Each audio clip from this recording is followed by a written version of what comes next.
Friends, foes, let me hear your spirit voice. Rah, rah, rah, rah, rah. What you do? I hit something and then I got anxious about the rest of whatever I was doing. Welcome back to the only show on the internet that matters. Joining me, it's Preston Can't Play. Wow, this one's just a whole big old mess. Over here on this side of the couch, as always, it's the closed caption hero, Cowboy, 100 pounds of pure glistening muscle, Taun Mitchell. And over there, over yonder, it's the one-title wonder, the corduroy legend, the modern-day Adonis, Preb. Hey. I did it backwards just to continue this weird flow we've got. Yeah, I mean, why not at that point? Can I ask you something? Please, please. Can we switch seats sometime? I guess. Just for like an episode. It's gonna suck a lot, but I think it'll bring a really powerful energy out from within both of us. Yeah, if you want. We can totally do that. I do want to warn you that this... You've already started a new hole? Already. It's been there for like a calendar year. You got a new couch about it. Yeah. And you started a new one? Yeah, it's... No, it's not like a hole, but like the cushion is definitely like gone away. It's like not there anymore. It's like pushed But that's what happened with your old one, right? You sat all the way through it eventually? Yeah. Wow. Not like eventually. It happened fairly early on because I was sitting down too hard. Sitting down aggressively? Yeah, I just like... Problem? What are you trying to prove? I just like dropped down. Do you know we're doing a show? Sorry, I just turned this on. You can have it on. Turn it off. Turn the sound Blueberry? off so it's not dinging in my face. Blueberry crunch? Dinging in my face. Dinging in my face. I got a new limit break, boy, for Tifa, boy. I can sit at boy. Oh, I don't have to do it. It's just that one right there. I was excited to see. I mean, this isn't news to anyone, but like, I thought it was neat that they incorporated the same like images from Dead End. Are you kidding me, bruh? That they did like the same like movements and stuff for the like limits, the like limit breaks in the Final Fantasy VII trailer. Oh yeah. Like the cross slash thing with the X, and I think that was Tifa's water kick, and where she does like a ridiculous backflip. Yeah. For a kick. I love that. Yeah. Yeah, I was delighted that they kept those. I'm gonna love all the stuff that looks like it doesn't belong in the new Final Fantasy. And I also heard that this is not something that I knew ahead of time. Oh, I don't have to do that anymore. But I guess like the Western release of Final Fantasy VII cut a lot of the like stuff, but some of the stuff like in the beginning of the game with between Cloud and Sephiroth. And they've put that back in. So some of like that more exposition-y stuff with like Cloud and the voice in his head and interactions with Sephiroth in that regard are going to be a little bit more fleshed out, which is cool. Wow. You're in deep on this Final Fantasy VII rumor, Mel. That was something that I just heard just the other day. I don't think that was a part of the leak necessarily. That's what I'm saying. You have multiple sources for multiple different rumors. Oh yeah. I like to stay on top of things. Yeah. For video games, not memes. No, memes I have no interest in. We're light years behind. Probably don't even know we called them maymays for a couple months. I feel like I heard that. You feel like you heard that? Yeah. I just feel like you... I can feel anything I want, okay? Taun? No. Fine. Feel the sun then. Go feel the sun. I'm gonna. Idiot. Wow. What is sensual skin on skin knee touch that was? It's me touching the sun. Of Arthur Scott Mitchell? Of... Were you trying to say the center of your universe? The center of my universe, precisely what I was going to say. Well, thanks for setting me up to get you there, I guess. So much an alley-oop as it was. I guess you gave me a basketball at some point.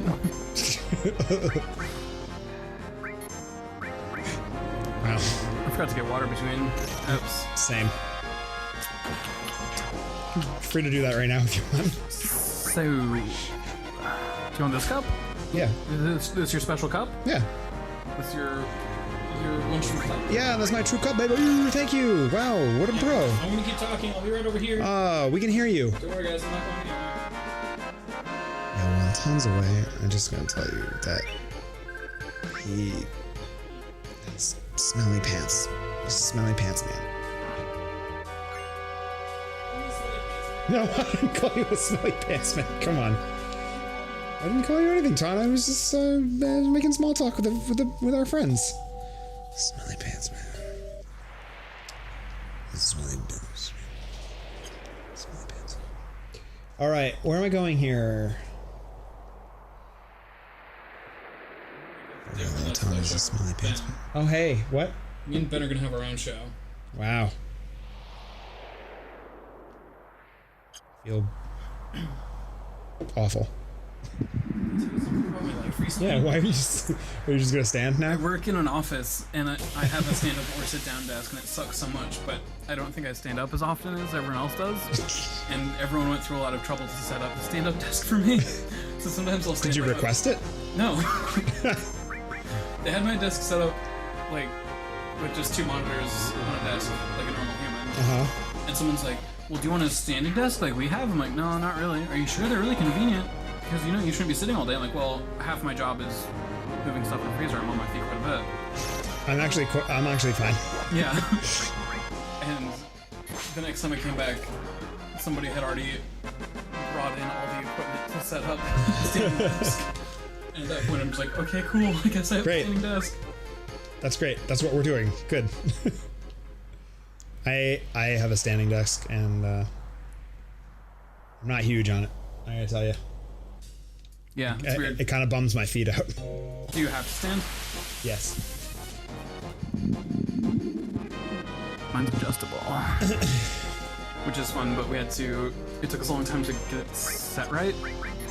Because initially it would just keep rising itself back to standing position. So we had to make some adjustments, and finally now I can just like lift it up and down as I want. Which is weird. I'm never at my desk for very long at a time usually.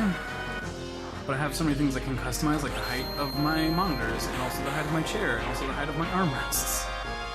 And they're pushing for me to get a backrest and also a footrest. I'm like, guys, I'm literally only ever up here for like maybe an hour and a half tops. Really going above and beyond. You don't have to. The guy who sits behind me always like lifts and puts his down to like have conversations with people, specifically me. It's a lot. Jesus. He's a really awkward individual. I'm really sorry if any of my coworkers are hearing this and saw me outside Jeff. He's so fucking awkward, and I think everyone knows him. He'll like, other people will be having a conversation, and he'll make like a sarcastic joke, usually at someone's expense, and I don't think he's trying to be malicious. I think he just doesn't realize that like that's a rude thing to say.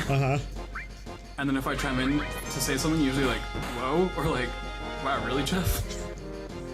He'll lift his monitors up so he can like duck his head down a little bit and see me and like, yo, yeah, what do you mean, Taun? Like, weird sentence you just said with your mouth. And he'll spend a very long time trying to justify it as I'm just sitting there thinking about how much I was working on something before this and how much now I'm listening to someone have a sentence about it. Who's your friend? Work relationships. It's a big icicle. Threatening. Yeah. I'm gonna adjust my mic some more. Yeah, work. Ooh, you've got a new limit too. I told you about how I had to go to Portland for work. I did. I don't think... I may have told you that I had to go there and back in one day. I probably didn't tell you that that meant that I had to get to work at 6 a.m. Luckily, a coworker picked me up, so that was kind of helpful. Good, that's cool. But then sit with 2 people I've had 2 total conversations with in a car for 3 hours. And that sucked a lot. It actually wasn't that bad. I really appreciated it because now it brought us closer a little bit. But we got in the car, get all loaded up, start getting on the road, and the girl whose car we're driving says, okay, so I just kind of figured, we'll all take turns with a podcast. They're usually about an hour, so, it kind of seems like we'll each get a podcast in. We'll be in Portland. That's a pretty good, Yeah, I loved it. I'm like, cool, we don't have to, try and force conversation. This is perfect. So she's like, well, I'll just finish off the podcast I was already listening to. It's almost over. Don't worry. It's a political podcast. Oh, good. And I'm like, wow, you just chose, specifically one of the things people tell you not to talk about if you want to make friends. Luckily, it wasn't, Garbo politics, and Oh, that was a lot easier. Yeah. Oh, you weren't talking to me. It was just kind of like middle of the road, mostly leftists, but just like saying a lot of opinions without taking a stance on the opinion. But then acting like they were like making a really bold claim, but really they were just talking in a circle for a minute before finally finishing and having said nothing. And like all shaking each other's hands and... Yeah, like, congratulations. We all agreed when we got here. Good debate. Good job. And like a couple times leaning into like leftist propaganda where they're just like, and those rats in the Republican office. Just like out of nowhere, just all of a sudden like leaning heavy into being anti-Republican, which like, cool, but also just came out of nowhere. Right. And then the second person played a true crime podcast, which was challenging to be in an expanse between Seattle and Portland where it was pretty much just woods all around us, and they're also talking about like abductions and murders, right, and how this guy traveled the United States and how many of his murders happened in Washington State. A lot of murders in Washington State. Yeah. Not a small amount. We're on I-5, we talk about all these I-5 killers, and I'm like, cool, so I'm dead already. Sweet. This is fun, you guys. No more mystery. I'm glad we're doing this. And then it finally got to me, and I played My Brother and Me, an advice show for the modern era. And we all laughed our whole entire shits off. And once it was finishing up, they're like, wow, good podcast, Chris. That was awesome. I really enjoyed that. That was really good. Like, yeah, cool. One of you guys want to go next? They're like, no. Play more of my McElroys for me. Hey. So I took that as props to be like, yeah, I had a way better podcast to like listen to with your coworkers. Yeah, you won that round. Than the politics podcast or the true crime podcast. Excuse me, how much longer was left on the politics one? Like 25 minutes. But I think it was like a 2-hour one. That's a lot to consider being almost done. Yeah, I mean, for a 3-hour car ride, I kind of get it. Yeah. But yeah, they were definitely like referring to points they'd already made, and I mean, the other person just sitting there like, oh, okay. And I think the driver of the car got self-conscious that we liked the other podcast better, because on the way back, like, we'd listened to like 3 My Brother me's at this point, so like, even I was kind of like, yeah, if we want to play something else, that's fine. And truly excitedly, I was like, oh, I got just the one I want to listen to. I listen to this every time I take a road trip. And the other person in the car was like, every road trip? I was like, yeah, it's so good. And it's just from a podcast from like 2015, and these 2 girls talking about a really bad date one of them had. And like, yeah, it was entertaining, it was fun, but it took her like 5 minutes to try and find it and cue it up, and it's just like hyping it up the whole time. And then it's just like, yeah, I still laughed at it. It was still like a funny story, but it was just so much of like, okay. Not a build. Watch this play out. Yeah.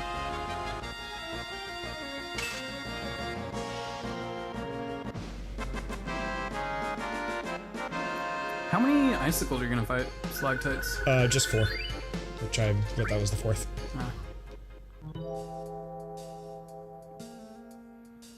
There it goes. Yep, bye. Toodaloo. Who's your friend? Ooh, last elixir. Yeah. What's that? Why is it called last elixir? I think it's just a mega elixir. Why is it called last elixir? I think it's just a typo. Will you look at it, please? It's a mega elixir because I had 3 a minute ago. Wow. Yeah, it's just a mega elixir.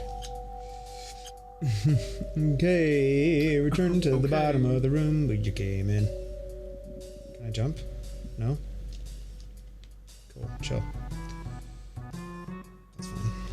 We mentioned this in the last game we were playing, but I was playing a game so I didn't get to talk about it a lot, but I did also finish Rise of the Tomb Raider. Oh yeah, you kind of mentioned that. I was gonna share more impressions, but I think we covered it pretty well over there, so I don't really want to run up again. The story sucked. That's the second one of the new of batch? the new ones, yeah. I think I've brought this up before for a very long time, because it came out right around the time the PS4 was coming out, so I thought it was the other new Tomb Raider, but just being re-released as like a special edition, because it went from Tomb Raider to Rise of the Tomb Raider, so I thought it was just like...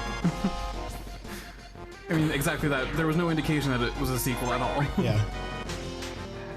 Especially, like, Rise of the is the most innocuous. Right. Make this a sequel title. Yeah, do better, Square Enix, I think.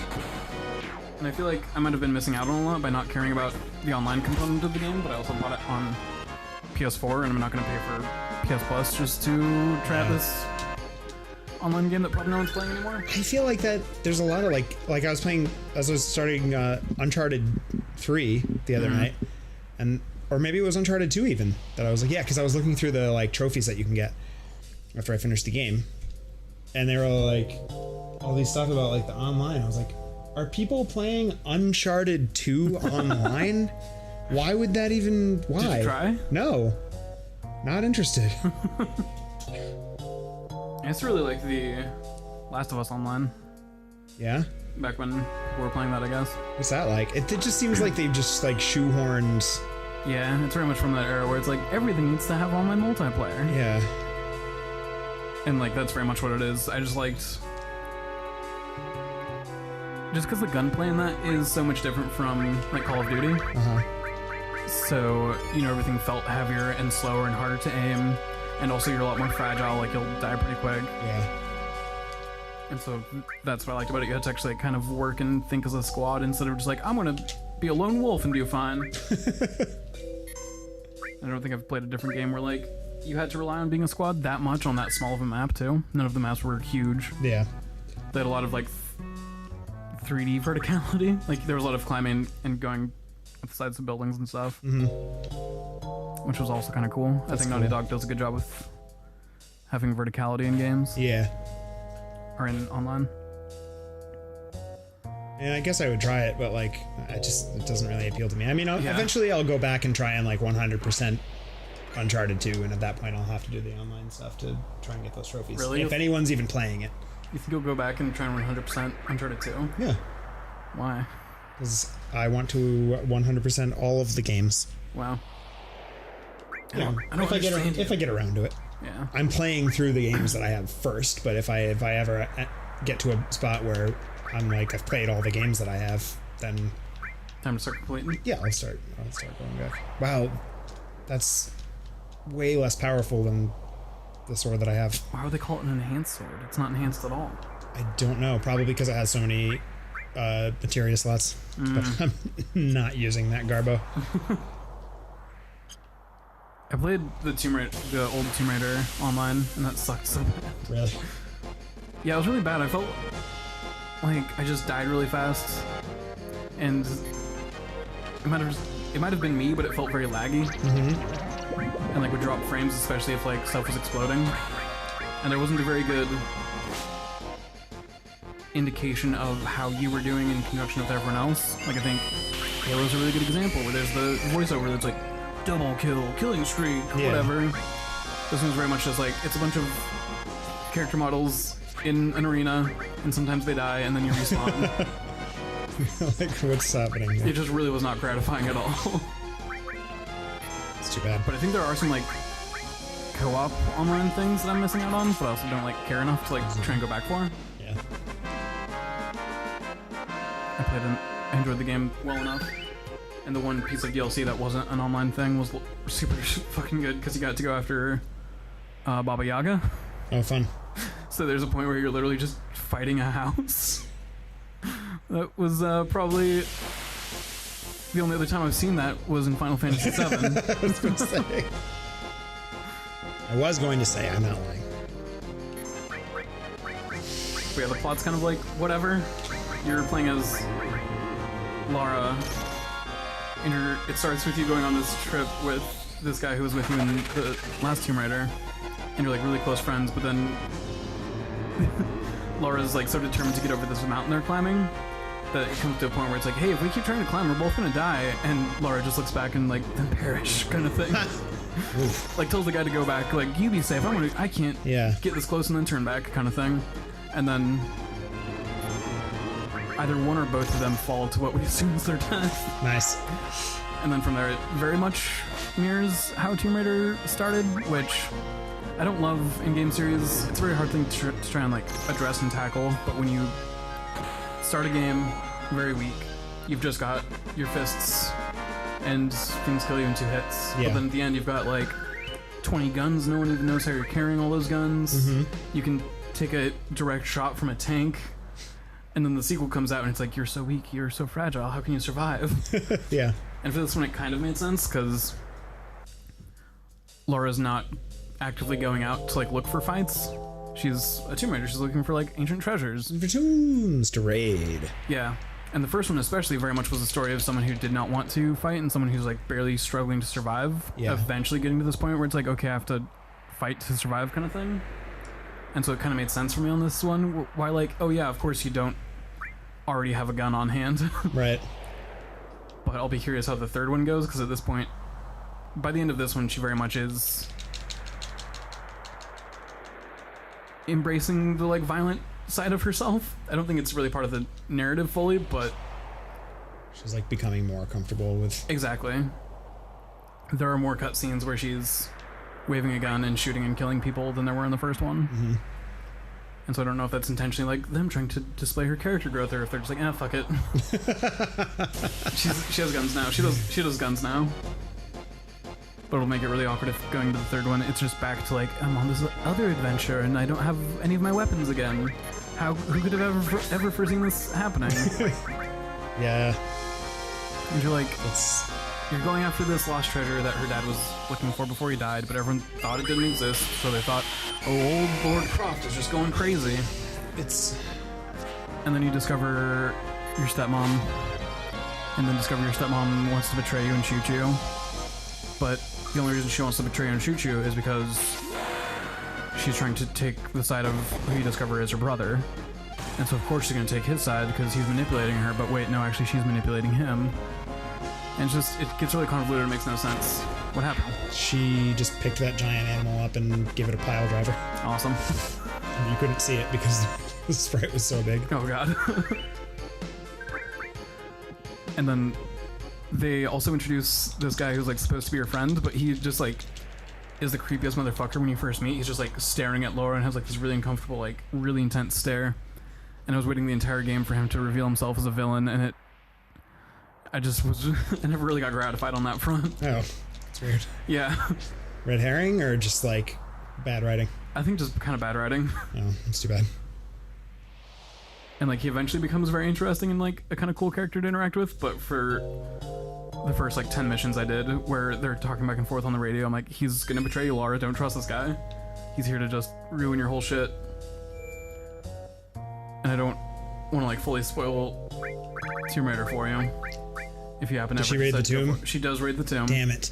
But you might have remembered at the very beginning I mentioned her getting separated from her friend. Mm-hmm. She just doesn't give a shit about that for the first like 10 hours of this game, and then all of a sudden she's like, whatever happened to... I forget his name in this moment. And shortly after that he comes back to be a narrative plot device. Classic.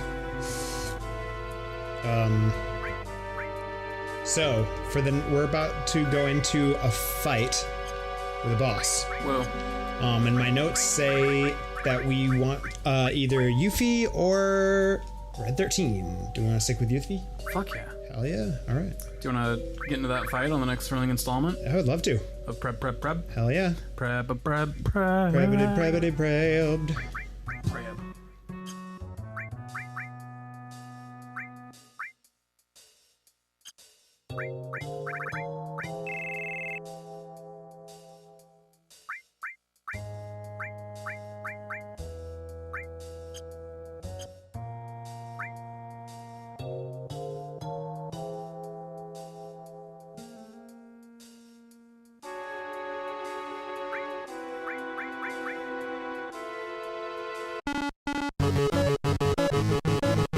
Pressing and play.